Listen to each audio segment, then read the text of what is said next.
నమస్కారం, welcome to burning issue. నేను VSR మూర్తి. వేలు చూపించి మరీ వార్నింగ్ ఇస్తున్నారు వైసీపీ అధినేత జగన్.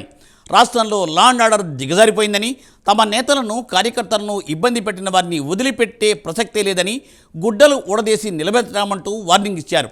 మున్సిపల్ ఎన్నికల్లో కుట్రలు చేస్తున్నారని, ప్రజాస్వామ్యాన్ని ఖూనీ చేస్తున్నారని అంటున్నారు జగన్. పోలీసులు టీడీపీ నాయకులకు సాల్యూట్ చేస్తున్నారని మండిపడ్డారు జగన్.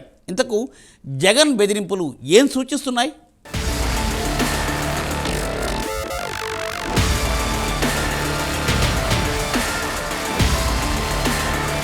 కూటమి ప్రభుత్వానికి మాస్ వార్నింగ్ ఇచ్చారు మాజీ సీఎం జగన్మోహన్ రెడ్డి. ఎల్లకాలం టీడీపీ కూటమి అధికారంలో ఉండదని తేల్చి చెప్పారు.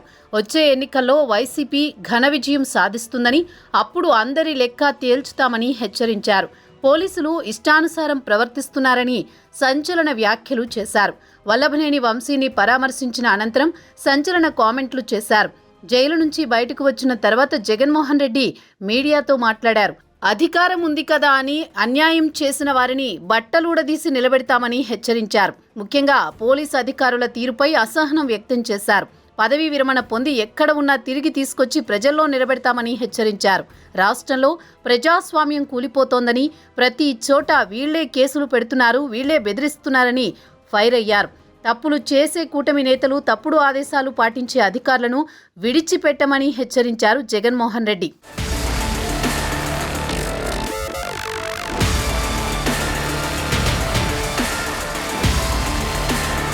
మరోవైపు ఏపీ సీఎం చంద్రబాబుపై తీవ్రస్థాయిలో ధ్వజమెత్తారు జగన్. తన సామాజిక వర్గం నుంచి వల్లభనేని వంశీ ఎదుగుతున్నందుకు చంద్రబాబులో ఆక్రోశమని చెప్పుకొచ్చారు. చంద్రబాబును సీఎం చేసేందుకు వంశీ చాలా కష్టపడ్డ విషయాన్ని గుర్తు చేశారు. ఎదురు తిరిగి మాట్లాడితే తప్పుడు కేసులు పెట్టడం, ఇబ్బందులు పెట్టడం లోకేష్ నైజం అన్నారు. పొద్దున్నే వంశీని అరెస్ట్ చేశారు. ఓ పథకం ప్రకారం ఇదంతా చేశారని ఫైర్ అయ్యారు. లా అండ్ ఆర్డర్ను తప్పుదోవ పట్టించారని ధ్వజమెత్తారు. రాష్ట్రంలో టీడీపీకి నచ్చని వాళ్లపై కేసులు పెట్టిస్తున్నారని మండిపడ్డారు. నెలకు నెలలు జైలులో పెట్టించేలా కుట్రలు చేస్తున్నారని ఆరోపించారు. రాష్ట్రంలో మున్సిపల్ ఉప ఎన్నికల్లో విధ్వంసాలకు పాల్పడుతున్నారని ఆరోపించారు. పిడుగురాళ్ల మున్సిపల్ ఎన్నికల్లో అక్రమాలు చేశారని ఆరోపించారు. ఒక సభ్యుడు లేకపోయినా వైస్ చైర్మన్ పదవి గెలుచుకున్నామని సిగ్గు లేకుండా చెప్పుకుంటున్నారని మండిపడ్డారు. తిరుపతిలో కూడా అప్రజాస్వామికంగా వ్యవహరించిన విషయాన్ని గుర్తు చేశారు జగన్. వైసీపీ బలంగా ఉంది, దౌర్జన్యం చేసే అవకాశం లేకపోతే ఎన్నికలు వాయిదా వేశారని చెప్పుకొచ్చారు. తప్పులు చేస్తున్న టీడీపీ నేతలకు, తప్పులను సమర్థిస్తున్న అధికారులకు మూల్యం తప్పదని హెచ్చరించారు. సప్త సముద్రాల అవతలున్న తెచ్చి మరీ తామేంటో నిరూపిస్తామని హెచ్చరికలు పంపారు. మీ టోపీ మీద ఉన్న 3 సింహాలకు కనిపించే ఆ సింహాలకు సెల్యూట్ కొట్టడం మొదలుపెట్టండి. తెలుగుదేశం పార్టీ నాయకులకు సెల్యూట్ కొట్టడం మొదలుపెట్టి, వీళ్ళు చెప్పినట్టుగా చేయడం మొదలుపెట్టి, అన్యాయాలు చేయడం మొదలు పెడితే మాత్రం ఎల్లకాలము తెలుగుదేశం పార్టీ ప్రభుత్వమే ఉండదు అని చెప్పి ఇవాళ ప్రతి అధికారికి కూడా నేను తెలియజేస్తా ఉన్నా. రేపొద్దున మళ్ళీ మా అధికారం వస్తుంది.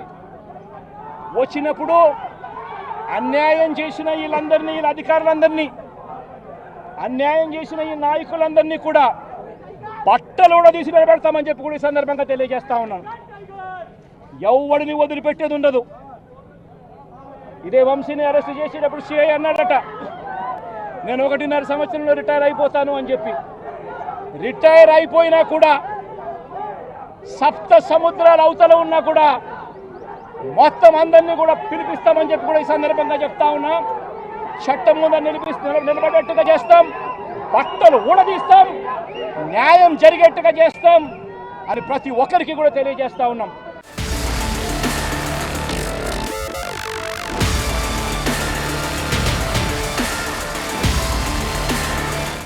జగన్ వ్యాఖ్యలపై టీడీపీ శ్రేణులు ఫైర్ అవుతున్నారు.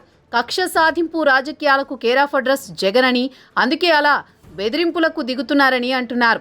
జగన్మోహన్ రెడ్డి అధికారంలోకి రాగానే ప్రతిపక్ష నేతలను ఎంతగా ఇబ్బంది పెట్టారో అందరికీ తెలుసని, మాజీ సీఎం అని చూడకుండా అక్రమ కేసులో చంద్రబాబుని 50 రోజులు పైగానే రాజమండ్రి సెంట్రల్ జైలులో ఉంచిన జగన్మోహన్ రెడ్డి రివెంజ్ రాజకీయాలు చేశాడని చెబుతున్నారు. అసలు ఏపీలో ప్రతిపక్షమే లేకుండా చేయాలని కంకణం కట్టుకుని టీడీపీ నేతలకు కేసులు రుచి చూపించారని అంటున్నారు.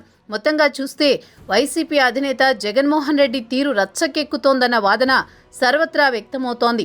ఎన్నికల్లో గెలుపు ఓటములు సహజం. అయితే ఓడిపోయానన్న బాధో లేదంటే కూటమి పార్టీలపై కక్షో తెలియదు గాని రాష్ట్రంలో జగన్ తీరు మాత్రం సామాన్య ప్రజలకు కూడా రుచించడం లేదన్న కామెంట్స్ రాజకీయ వర్గాల్లో వినిపిస్తున్నాయి.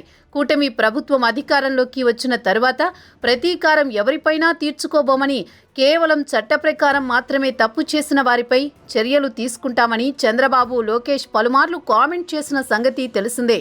అటు పవన్ కళ్యాణ్ సైతం తప్పు చేసిన వారిని వదిలిపెట్టకూడదని అంటున్నారు. ఈ తరుణంలోనే గత ప్రభుత్వంలో అరాచకాలకు పాల్పడ్డ వారిని టార్గెట్ చేసింది కూటమి సర్కార్. అయితే జగన్ హయాంలో నేరుగా అరెస్టులు జరిగాయి. దీంతో అప్పట్లో కక్ష సాధింపు అన్న విమర్శలు వచ్చాయి. అయితే కూటమి ప్రభుత్వం అందుకు భిన్నంగా వెళుతోంది. తప్పు చేసిన వారిని వదలకూడదని భావిస్తున్న కూటమి ప్రభుత్వం గత ప్రభుత్వ అరాచకాలను బయటకు తీయడం, అలాగే విచారణ జరిపించడం, తప్పు చేశారని తేలాకే శిక్షించడం అన్న కాన్సెప్టుతో ముందుకు వెళుతోంది. అందుకే చట్ట ప్రకారం జగన్ హయాంలో తప్పులు చేసిన వారిని జైలుకు పంపిస్తున్నారన్న టాక్ వినిపిస్తోంది. వంశీయే కాదు, ఇంకా చాలా మంది ఊచలు లెక్కబెట్టడం ఖాయమని అంటున్నారు.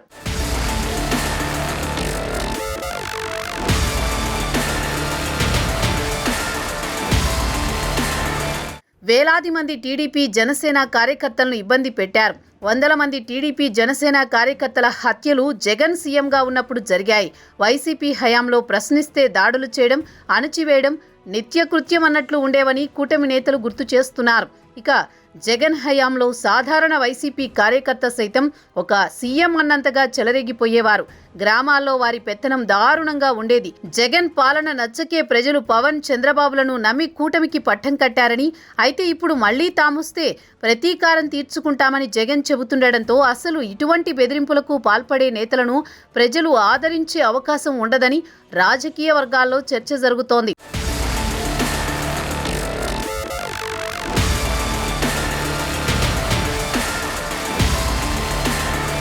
గుడ్డలూడదీసి నిలబెడతామని అంటున్నారంటే జగన్ ధీమా ఏంటన్నది ఎవరికీ అంతుపట్టడం లేదు.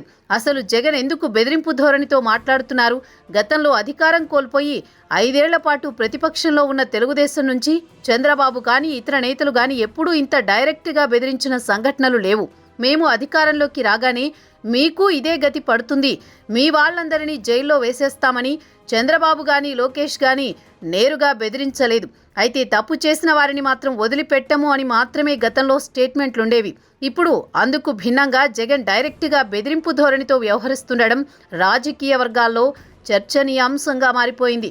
అయితే ఇదంతా మేకపోతు గాంభీర్యమా, లేదంటే జగన్ నైజమే ఇదా అన్న చర్చ సైతం రాజకీయ వర్గాల్లో ఉంది. కార్యకర్తలు నిరుత్సాహపడకూడదని క్యాడర్లో ధైర్యం నింపేందుకే బీరాలు పోతున్నారా అన్న ప్రశ్నలు సైతం వినిపిస్తున్నాయి.